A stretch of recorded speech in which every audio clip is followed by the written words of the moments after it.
ადამიანის უფლებათა დაცვის კომიტეტის თავმჯდომარე მომდევნო კვირას პროკურატურას ყოფილი ხელისუფლების 3 თანამდებობის პირის საქმის განხილვის რეკომენდაციით მიმართეს. ეკა ბესელიას თქმით, საჩივრები ბიზნესზე წოლასა და იძულებით ფულადი გადარიცხვის შესრულებას ეხება. ბესელიას თქმით, მათ ეს საქმეები ბოლო თვეების განმავლობაში დეტალურად შეისწავლეს და პროკურატურას საკმაოდ მოცულობით საქმეზე მოუწევს მუშაობა.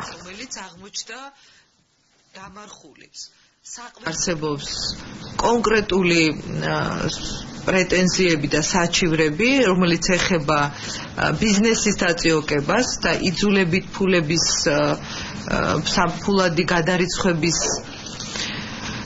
შესრულებას მათ ანგარიშებზე, ნაციონალურ მოძრაობის ანგარიშებზე, რომელზეც ამ ადამიანებმა უარი თქვეს და ისინი აღმოჩნდნენ პოლიტიკური დევნის ქვეშ. ვაპირებთ, რომ რეკომენდაციით მივმართოთ ახალ მთავარ პროკურორს, რომ ამ საქმეებზე დაიწყოს გამოძიება.